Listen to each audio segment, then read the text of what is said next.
Good evening friends and audience, কেমন আছেন সবাই? আশা করি ভালো আছেন।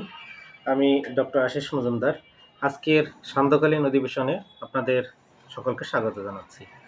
আপনারা জানেন আমাদের নিয়ম অনুযায়ী একদিন থাকে ইংলিশ ল্যাঙ্গুয়েজের ক্লাস এবং আরেকদিন থাকে মেডিকেল সায়েন্সের ক্লাস।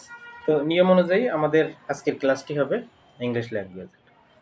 তো আজকে আমরা অ্যাপ্লাইড গ্রামারের উপরে একটা ছোট লেসন আপনাদের মধ্যে শেয়ার করব। তো যারা স্কুল গোয়িং ছেলেমেয়েরা আছেন যেসব পরিবারে, তাদের জন্য আজকের লেসনটি ইম্পর্ট্যান্ট। তো আমাদের আজকের যে লেসনটি হবে সেটি হচ্ছে রাইট ফর্ম অফ ভার্বস। কি বললাম? Right form of verbs. ভার্বের কিভাবে ইউজ করতে হয় বাক্যের মধ্যে, সেই জিনিসটা আজকে অল্পের মধ্যে বুঝাবো।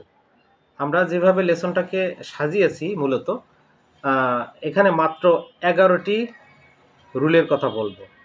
বইতে আপনি যদি দেখেন, যে কোনো বই আপনি বাজার থেকে বা লাইব্রেরি থেকে কিনে আনলে দেখবেন যে সে বইতে রুলস আছে 54 থেকে 55টি।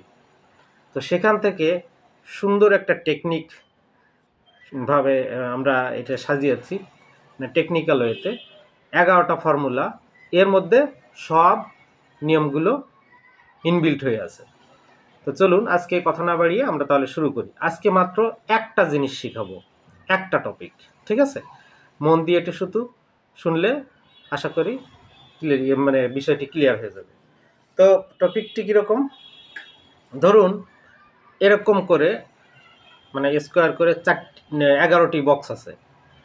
11টি বক্সের মধ্যে 11টি ফর্মুলা সুন্দর করে দাঁড় করানো আছে। আজকে সেরকম 11টি বক্সের মধ্যে শুধু একটি বক্স আমরা এখানে ডিসকাস করব বা আপনাদের মধ্যে শেয়ার করব। তো ধরুন একটি বক্স, এই বক্সের মধ্যে 7টি শব্দ আছে।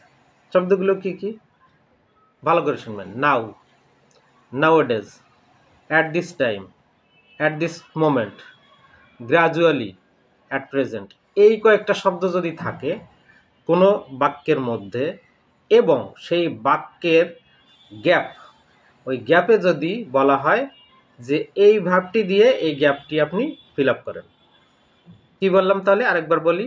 নাও, nowadays, at this time, at this moment, gradually, day by day. এই শব্দগুলো যদি থাকে, আপনি যে ভার্বটি ইউজ করতে বলা হবে সেটির সাথে আইএনজি যোগ করে কন্টিনিউয়াস ফর্মে দাঁড় করিয়ে দেবেন। কি বললাম? ভার্বের সাথে আইএনজি যোগ করে প্রেজেন্ট কন্টিনিউয়াস টেন্সে করতে হবে, সাথে একটা হেল্পিং ভার্ব রাখতে হবে। ধরুন একটা সেন্টেন্স দেওয়া আছে, সেখানে লেখা আছে দ্য প্রাইস অফ এভরিথিং। কি বললাম? The price of everything dash day by day. বক্সে একটা শব্দ দেওয়া আছে অপশন হিসেবে, রাইজ। তা ওখানে আমরা কি লিখব? The price of everything is rising day by day. Okay, হয়ে গেল। আচ্ছা, অ্যাট প্রেজেন্ট। আচ্ছা, যদি বলে he dash to school at present, verb বক্সে ভার্ব দেওয়া আছে গো, তাহলে কি লিখবো? He is going to school at present. তো এই যে কয়েকটি শব্দের কথা বললাম, এই শব্দগুলো যখন কোনো সেন্টেন্সের মধ্যে আপনি দেখতে পাবেন এবং সেই সেন্টেন্সের মধ্যে যে গ্যাপটি থাকবে, ওই গ্যাপটিকে যদি কোনো ভার্ব দিয়ে ফিল আপ করতে বলা হয়, আপনি চোখ বন্ধ করে প্রেজেন্ট কন্টিনিউয়াসে করে দিবেন।